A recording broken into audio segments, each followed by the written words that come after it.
Okay, so we are just about ready for the construction phase. And to me, this is so exciting because there are wonderful pictures and directions on how to do everything. So you remember those triangles we were talking about? Well, it's just like when we were kids and you got to play the connect the dot game, right?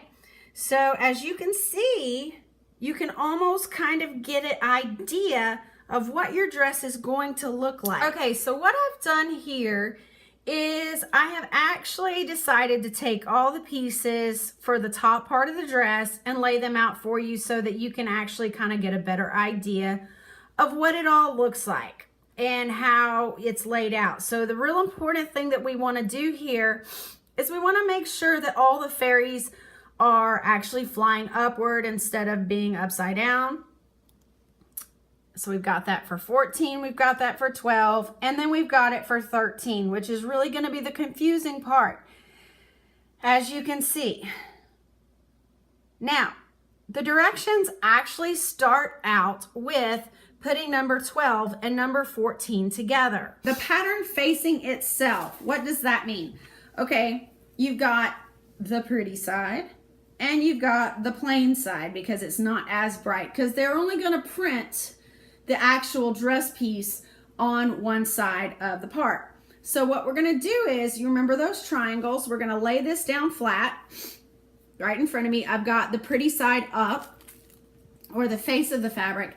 Then I'm going to take number 12 and I'm going to match up the triangles. So this is the pretty side. I'm going to match it to the pretty side, and it's going to look something like this, okay? Because when we sew it, it's then going to be folded up, and oh, look, we're starting to make a shirt. So I'm going to do that with both pieces. What I typically do is I line up my triangles, concentrate.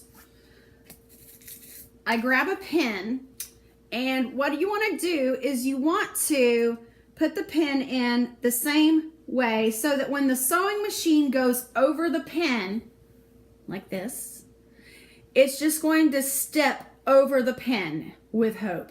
So we're hoping that it will just step over the pin, or you have easy access, because the way we're going to stitch it is we're going to stitch it straight, just like that, just straight down the way. Why do I pin it? Well, pinning, it does take a little bit of time, and it's worth it because it's going to hold the pieces of fabric together. Now, depending on the type of fabric you use, you obviously may want to kind of go with a slower stitch or a slower pressure on your foot of your sewing machine, and you'll want to take your time with it. That way you could actually go through. But the fabric that I'm using today is actually just a basic cotton. So it's going to be really simple to go through, and I'm just going to use a regular thread when we actually go upstairs and do the sewing. Okay, so this is what kind of a finished product is going to look like for the top when you actually set everything up. I've used all the pieces of 12, 13, and 14, and I'm pretty sure I've got it all lined up. We're just about ready to go upstairs and stitch this part.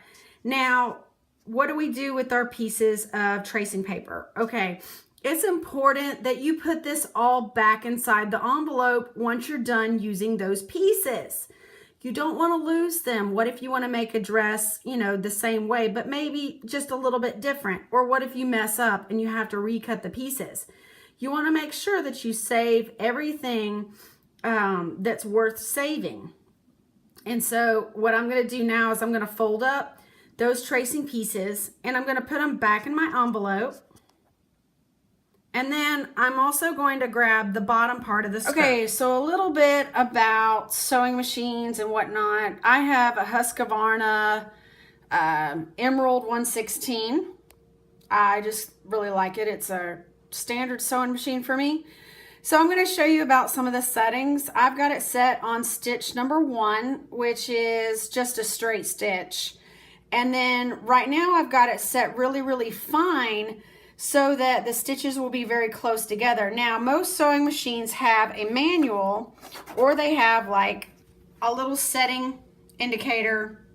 It just depends on the machine that you use, and I'm so comfortable with this, I tend to forget about telling people about how to use their sewing machine. I have white spool. I've got the setting. I'm actually going to set the setting to 3.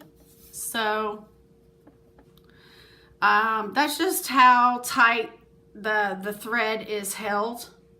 Okay. And then I've got it on 5. I typically don't ever really move it from 5. So now I'm going to start with my most basic stitch.